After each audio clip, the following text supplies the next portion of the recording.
Ends के बेरहम पहाड़ों में सन्नाटा छा हुआ था। ठंड इतनी गहरी कि इंसान का सांस भी जामा दे। और इस सन्नाटे के बीच एक एयरक्राफ्ट का टुकड़ा हवा को चिरते हुए नीचे गिरा। धमाके की गूंज पहाड़ों में खो गई और जिंदगी का एक किस्सा वही से शुरू हुआ जिसे दुनिया आज मिरेकल ऑफ द एंड्स के नाम से जानती है। पर ये कोई मिरेकल नहीं था। ये इंसानी हिम्मत, भूख, दर्द और मौत को हराने की कहानी थी। एक ऐसी कहानी जहां लोगों को जिंदा रहने के लिए वो फैसला लेना पड़ा जिसे इंसान सोच भी नहीं सकता। आज हम उन्हीं की कहानी सुनेंगे। 13 अक्टूबर 1972 उरुग्वेयन एयरफोर्स का एक फेयरचाइल्ड FH-227D एयरक्राफ्ट मोंटेविडियो से उठा। इस फ्लाइट पर the old Christians rugby team, उनके फ्रेंड्स, उनके फैमिली मेंबर्स और क्रू मिलकर 45 लोग थे। ये एक नॉर्मल खुशमिजाज यात्रा थी।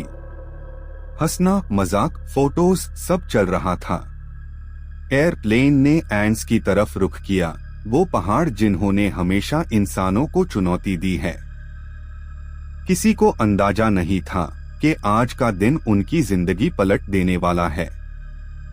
जैसे ही एयरक्राफ्ट एंड्स के ऊपर पहुंचा, बादल घने होने लगे। Visibility almost zero. Pilots radio control से बात कर रहे थे, लेकिन एक नेविगेशन एरर ने सब बिगाड़ दिया। पायलट को लगा एयरक्राफ्ट को डिल्लेरा पास क्रॉस कर चुका है, लेकिन वो गलत थे। जब उन्होंने एल्टीट्यूड कम किया, एयरप्लेन सीधा पहाड़ों के बीच आ गया। हवा के झोंके तेज हो गए। कैबिन का प्रेशर बढ़ रहा था। लोग चौंक गए। सीट बेल्ट्स काज ली गई। फिर एयरप्लेन का राइट विंग पहाड़ से टकरा गया। फिर टेल अलग हो गई। बॉडी 3 हिस्सों में टूटकर बर्फ पार घिसकती रही। चीख, हवा और फिर एक गहरा सन्नाटा। बर्फ की सफेदी के बीच खून के निशान बना रहे थे। दर्द से करहते सर्वाइवर्स एक दूसरे को पुकार रहे थे। 45 में से 12 लोग तुरंत मर चुके थे। दूसरे भारी जख्मी थे। एंड्स की height 11,500 feet. Temperature 25 C। Food 0। Hope almost none. Survivors ने प्लेन के टूटे हिस्सों को मिलाकर एक टेम्परेरी शेल्टर बनाया। दिन भर सूरज की रोशनी आंखों को चुभती, रात को ठंड हड्डी तक काट देती। इंसान की हिम्मत अभी शुरू हुई थी। सर्वाइवर्स के पास सिर्फ थोड़ी सी चॉकलेट, वाइन की कुछ सिप्स, एक छोटी सी टूथपेस्ट ट्यूब और ब्रोकन सीट्स। दिन गुजरते गए। भूख ने दिमाग पर जोर डालना शुरू किया। लोगों ने ग्लास के टुकड़े से बर्फ पिघलाकर पानी बनाया। प्लास्टिक के बैग्स को ग्लोव्स बनाया। सीट को बेड्स बना दिया। पर सबसे बड़ी मुश्किल थी खाना। 2-3 दिन बाद चॉकलेट खत्म। काफी लोग बेहोशी में जा रहे थे। और फिर एक ऐसा मोमेंट आया जो इंसानी जिंदगी का सबसे बड़ा सैक्रिफाइस बना। भूख और ठंड ने सबको मजबूर कर दिया। जिंदा रहने के लिए उनके सामने एक हाई ऑप्शन बचा था। उन लोगों के डेड बॉडीज जो क्रैश में मर चुके थे। सर्वाइवर्स चुप थे। सब आपस में संकोच से देख रहे थे। कोई बोल नहीं रहा था। फिर एक ने कहा, हम यहाँ मरने नहीं आए। उन्होंने हमारी मदद करने का मौका छोड़ा है। जिंदा रहना होगा वरना सब खत्म। ये उनके जिंदा बचने का एकलौता रास्ता था। इंसान से बढ़कर जिंदगी का वजूद था।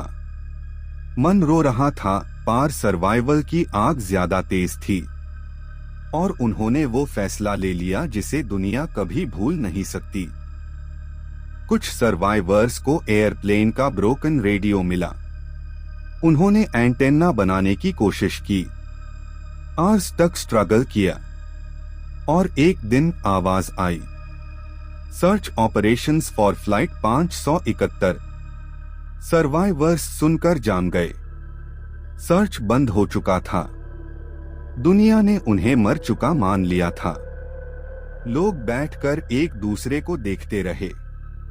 किसी के पास कोई जवाब नहीं था, सिर्फ बर्फ और हवा जो उनकी अस्तित्व को चुपचाप खा रही थी। 20 अक्टूबर की रात सब लोग प्लेन के अंदर थे। आउटसाइड वेदर काम लग रहा था, पर एंड्स कभी काम नहीं होता। एक बड़ा एवलांच नीचे आया और एयरप्लेन के शेल्टर को पूरी तरह दफन कर दिया।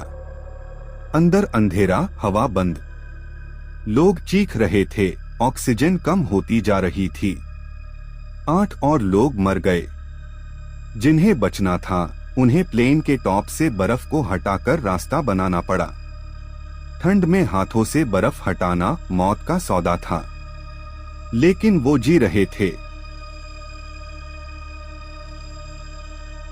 सर्वाइवर्स ने डिसाइड किया किसी को हेल्प लाने के लिए बाहर जाना होगा। नंदो पर्राडो, जिसका सर क्रैश के वक्त टूट गया था, कुछ दिन कोमा में था। वो सबसे आगे आया। उसके साथ रॉबर्टो कनेसा और टिंटिन वोल्केनो। तीनों ने प्लेन की हिस्सों से शूज बनाए, सीट कवर्स से जैकेट्स और थोड़ी सी फूड सप्लाई ली। एंड्स के बीच 10-12 दिन चलना, ऑलमोस्ट सुइसाइड। बट होप की एक चिंगारी थी, इंसानी आखिरी आस। तीनों बर्फ पर चलते गए। पहाड़ उन्हें छाकर देख रहा था, हर कदम उन्हें ताक रहा था। Ends thousands of feet steps थी। बर्फ उनके कपड़ों से अंदर तक घुस रही थी। फुटस्टेप्स डूब जाते थे। वाइंड उन्हें पीछे धकेलती थी।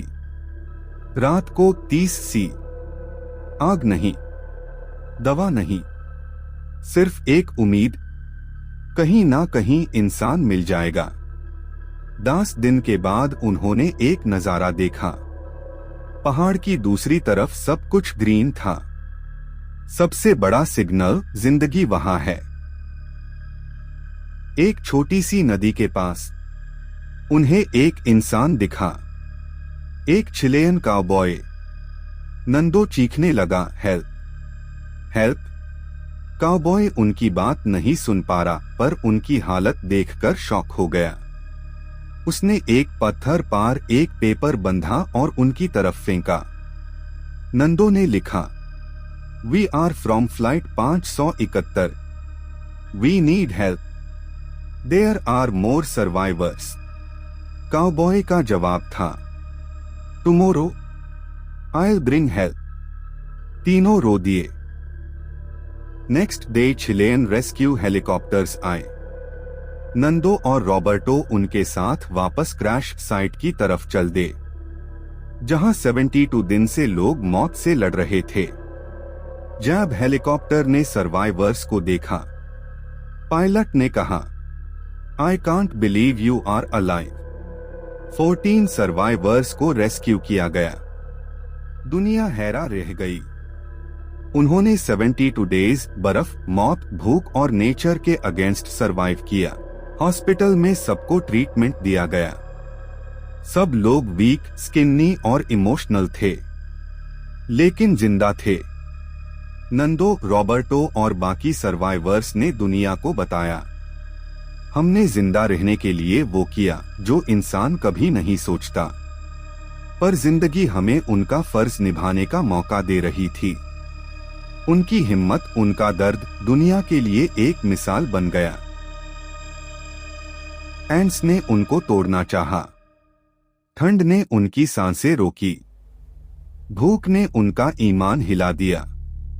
पर इंसान की हिम्मत उस सबसे बड़ी होती है।